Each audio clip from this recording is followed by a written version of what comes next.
Hi, it's Mr. Adams here, a mathematics teacher with over 20 years experience.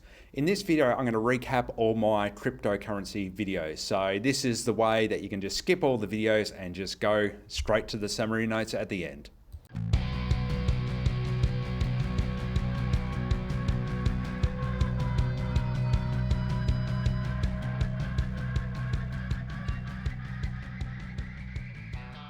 Bitcoin has had a rapid rise, but there has been numerous crashes. It looks like Bitcoin is continually trending higher, but the growth is slowing. When Bitcoin stops growing, it will start the fall. At first glance, Bitcoin data looks more accurately like a wave graph. This suggests after the peak, there will be a continual decline. Crypto is meant to be a digital currency, which suggests that is not meant to be an asset. Instead, it's meant to be a way to transfer money. If it acts like real-world coins, it's going to devalue over time, which is something that we experience in our everyday life. If it acts like other currencies, it will move up and down. You can make money by swapping between currencies, but on average, you'll lose. Like the US dollar, crypto can be a store of value, but it's not meant to be an appreciating asset. Crypto also fails. It's too volatile to be useful, there is no jurisdiction that exclusively uses Bitcoin, and it's not like you need Bitcoin to make any purchases. Crypto can be useful if it becomes stable and people stop speculating on it. In other words, people stop seeing it as an investment tool, and it becomes efficient for transactions across countries.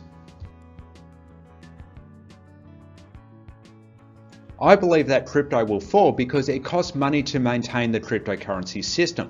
The system doesn't create any money. The only growth in value is because of people putting extra money in.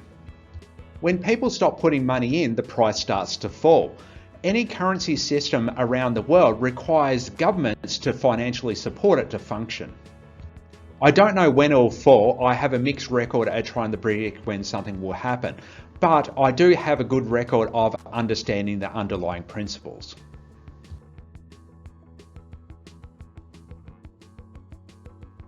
People who made money from crypto sold it for more than what they bought it for, which is pointing out the obvious.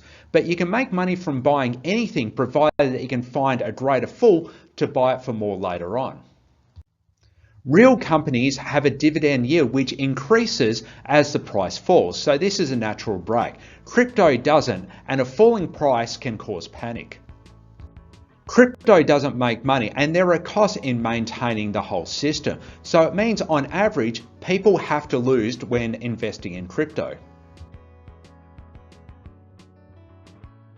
People tell me that the demand for crypto is really high, but the demand for crypto is actually nothing. People only want it to sell it later for a higher price. This is not like a banana where people like the taste and the nutrition that it provides. The demand for real currency is also nothing, but it is useful as a means to get what we want. Trust was really broken during the GFC, where there was a lack of oversight and greed that crippled the system. The rich got richer and everyday people had to pick up the pieces. Bitcoin was created in the aftermath of this distrust of Wall Street types. The public ledger of Bitcoin is intended to create trust. However, crypto has been taken over by Wall Street types, it's used by scammers, and has less integrity than the stock market, which is a very low bar. When the stock market crashes, we can trust that governments will come to the aid with stimulus and other things to help it out. But when crypto falls, they just let it fall. Technology tends to converge on winners, but that requires barriers to keep out the competition. There are very low barriers for new crypto entrants.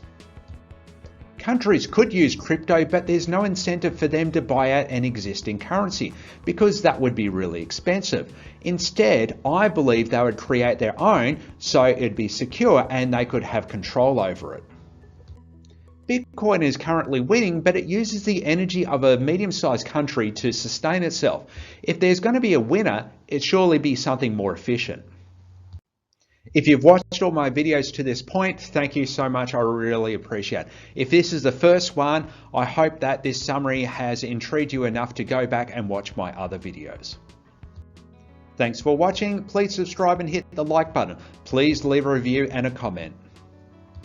I'm not a financial advisor. I'm a mathematics teacher with a passion for teaching financial literacy. Please read the disclaimer.